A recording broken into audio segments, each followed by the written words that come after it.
Vous l'avez entendu si vous nous suivez quotidiennement. On en parlait hier dans le journal. La France a émis des mandats d'arrêt contre 2 Israéliennes accusées d'avoir retardé l'acheminement de l'aide à Gaza. Il s'agit de Rachel Touitou et de Nili Kupfer Naouri, avocate et présidente de l'association Israël pour toujours. Nili Kupfer Naouri est d'ailleurs notre invitée ce matin pour en parler. Elle répond à vos questions, ma chère Lise et mon cher Jonathan. Nili Kupfer Naouri, bonjour et Boker Tov. Boker Tov. Dans un premier temps, j'aimerais avoir votre réaction à cette décision prise par les juges d'instruction français de déposer un mandat d'amener contre vous et Rachel Touitou, et juste expliquer à nos auditeurs ce que signifie juridiquement un mandat d'amener qui est différent d'un mandat d'arrêt, et qu'est-ce que vous risquez au juste? Eh bien, tout d'abord, le prétexte du blocage des camions inhumanitaires qui ont ravitaillé le Hamas a été pris pour effectivement nous accuser de complicité de génocide, complicité de crimes contre l'humanité, provocation publique, atteinte à la vie. Eh bien, tous ces chefs d'accusation nous sont reprochés alors que nous sommes toutes les deux des résidentes israéliennes. Les faits ont été réalisés sur le territoire israélien. Et donc, je constate que la France s'est encore une fois de plus pliée à la rue musulmane, ne veut pas se frotter à toutes les cellules terroristes qui envahissent leur territoire, mais préfère s'attaquer à des gens qui font des protestations pacifiques dans un État démocratique. Donc, je trouve ça véritablement pathétique pour la France. Un mandat d'amener, cela veut dire que je suis censée me présenter devant un juge en France dans les 24 heures. Encore aurait-il fallu que je reçoive ce mandat d'amener, vu que je l'ai su par la presse française, tout comme d'ailleurs la plainte qui a été émise il y a déjà plusieurs mois, que je n'ai toujours pas reçue à ce jour officiellement, alors que je suis répertoriée au consulat de France, donc j'aurais dû le recevoir de manière officielle, mais je pense que effectivement la justice française fait peu de cas finalement de la justice et veut juste envenimer les choses dans la presse et dans la rue. Donc, Nili, vous n'avez pas été prévenu par la France au préalable. Et j'ai une autre question. Pourquoi la France s'en prend à vous et à Rachel Touitou?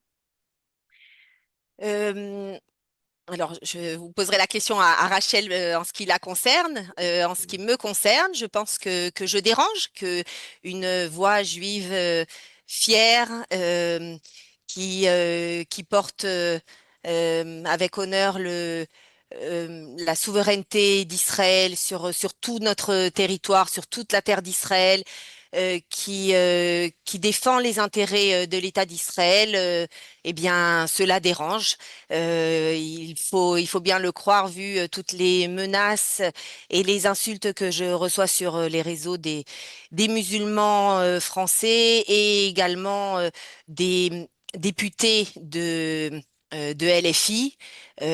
Thomas Porte, par exemple, a déjà saisi le procureur 6 fois en ce qui me concerne.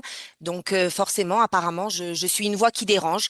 Donc on a pris ce prétexte pour essayer d'utiliser le droit international afin de me faire taire. Mais c'est mal connaître, c'est mal me connaître, c'est mal connaître la famille Kupfer. On ne se tait jamais. Pour Sion, nous ne nous tairons jamais. Et nous continuerons notre combat. Allez-vous bénéficier de l'aide juridique de l'État d'Israël et avez-vous reçu le soutien des responsables du pays? Alors, bien entendu, j'ai reçu de nombreux messages de ministres, de députés qui, bien entendu, me soutiennent. Il faut comprendre que, en plus, à travers cette plainte, ce n'est pas seulement moi qui suis visée.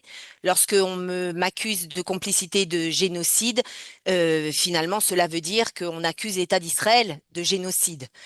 Donc, effectivement, le ministère des Affaires étrangères est censé s'occuper du dossier également. Il faut bien comprendre qu'il n'y a aucune base finalement juridique à cette plainte. Et donc, il s'agit surtout d'un procès politique qui va se passer si la procédure continue. Donc, effectivement, l'État d'Israël doit intervenir.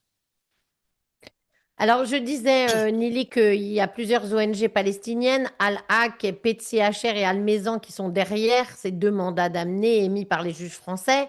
Des associations qui sont en plus portées partie civile dans ce dossier, alors qu'elles sont pourtant sous le coup de sanctions américaines pour leur engagement dans des procédures internationales.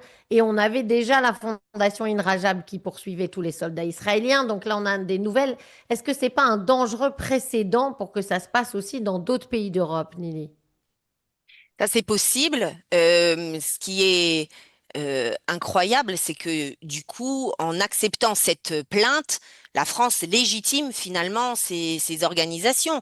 Vous avez rappelé certaines organisations. Il y a aussi l'UJFP, l'Union soi-disant juive pour la paix, qui a publié un post le lendemain du pogrom du 7 octobre pour soutenir la résistance palestinienne. Il fallait le faire. Donc, il s'agit effectivement d'organisations qui soutiennent le terrorisme et donc que la justice accepte leur plainte.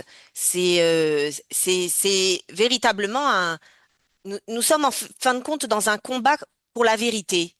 Il y a plusieurs fronts. En fin de compte, nous battons sur 7 fronts au niveau militaire, mais là, c'est ouvert un nouveau front, ce front judiciaire, ce front pour la vérité. Et c'est aussi un front sur lequel il faut mener ce combat. Donc, pour la vérité, pour les véritables valeurs, et ne pas laisser légitimer le terrorisme. Les faits ont eu lieu alors qu'Israël, il faut le rappeler, avait encore des otages à Gaza. Tout à fait. De toute façon, nous le savons et ça a été avéré que 70% de ces camions humanitaires arrivaient au Hamas, qu'il y avait aussi, on a trouvé plusieurs fois des armes dans ces camions. Il y avait de l'essence qui ravitaillait les airs conditionnés dans les tunnels dans lesquels étaient détenus nos otages. Nous savions très bien que à qui finalement allait cette aide inhumanitaire. Et lorsque nos otages étaient effectivement encore détenus là-bas, il n'y avait aucune raison pour que ces camions passent. Si nous avions véritablement réussi à arrêter, non pas seulement freiner ou retarder l'arrivée de cette aide, je suis persuadée que le Gazaouis eux-mêmes auraient été chercher les otages et nous les auraient donnés dans les 3 jours. Donc, cette action de Tsav Teisha, auquel mon organisation Israelis Forever s'est jointe à deux occasions, faisait véritablement un travail extrêmement important. Cela a également réveillé la conscience au niveau du public, de la population israélienne, de l'absurdité de ravitailler nos ennemis alors que nos soldats étaient en train de se battre contre eux. Alors, la justice française vous reproche d'avoir tenté de bloquer donc l'aide humanitaire pour la bande de Gaza et vous accuse, je cite, de complicité de génocide. Je rappellerai juste ces chiffres. Depuis le début de la guerre, Israël a autorisé l'entrée de 2 millions de tonnes d'aide humanitaire à Gaza, 600 camions entre chaque jour sur le territoire gazaoui, 4 fois plus que le chiffre fixé par l'ONU, et l'Union européenne est impliquée, il faut le rappeler aussi, dans la surveillance du point de passage de Rafah. Alors Nili, est-ce que vous dénoncez la mauvaise foi de la justice française? Mais bien sûr, d'autant plus qu'il n'y a jamais eu de tribunal, ni français ni international, qui a statué qu'il y avait eu famine ou génocide. Donc, de me reprocher cette complicité, je n'arrive même pas à comprendre comment des juges ont pu mettre leur sceau sur sur cette plainte. C'est véritablement, c'est pas de la mauvaise foi, ça dépasse tout entendement. Ça va vous donner, Nili, l'occasion peut-être de défendre cette accusation injuste de génocide Non, qui je court suis là, contre... je suis là. Ah, Ah. voilà, elle est revenue, elle est revenue. Donc Non, mais à elle continuez, Jonathan. Ouais. voilà. Donc, Nili, ça va vous donner l'occasion de défendre cette accusation injuste de génocide qui est proférée contre Israël et qui court contre Israël, notamment qui est proférée par les sympathisants de la cause palestinienne à travers le monde. Oui, tout à fait. Comme je vous le disais, je pense que c'est véritablement un front important. Euh, il est temps pour nous d'arrêter de nous cacher derrière des prétextes sécuritaires. Il est temps pour Israël d'assumer véritablement son destin, sa vérité. Donc effectivement, vu que je ne reconnais pas du tout l'autorité de juges français d'émettre un mandat contre moi, de me juger, alors que cela fait, grâce à Dieu, 33 ans que je vis en Israël. Mais je pense que je continuerai finalement parce que ce sera un bon moyen pour effectivement rétablir les faits, rétablir la vérité et porter une voix fière, une voix qui est consciente de la vérité historique, de la justesse de notre guerre, du fait que nous sommes depuis 2 ans et demi véritablement dans une guerre de survie contre 7 fronts qui veulent nous éradiquer, ni plus ni moins.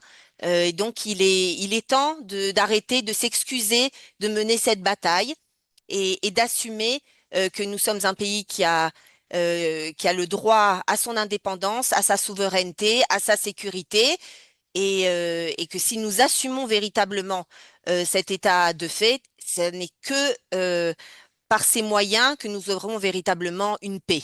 Dans ce Moyen-Orient, on doit parler la langue de nos voisins. C'est malheureusement une langue de violence. Et celui qui montre une quelconque faiblesse dans cette région du monde est voué à l'échec. Et nous ne pouvons pas nous le permettre. Nous n'avons qu'un seul État juif. Et donc, cette bataille, nous devons la mener et on doit faire avec les voisins que l'on a et avec les ennemis que l'on a. Donc nous devons nous battre, euh, augmenter notre force de dissuasion de manière à ce que nos ennemis sachent qu'il ne faut plus nous approcher. Et ça n'est que comme ça, si nous sommes sûrs de notre droit, et sans aucune ambiguïté, sans aucun compromis, sans aucune concession, que nous pourrons avoir la paix. C'était véritablement la théorie de Zev Jabotinsky. Lorsqu'il parlait du mur de fer. Il ne s'agissait pas d'une véritable barrière physique, mais d'une muraille constituée de cette conscience aiguë de nos droits qui nous entraînait dans le fait que nous ne devons pas faire quelque compromis que ce soit, et ça n'est qu'ainsi que nos ennemis nous respecteront et accepteront que nous sommes ici pour toujours. Elikub Fernaouri, je vous remercie d'avoir répondu à nos questions. Merci à vous.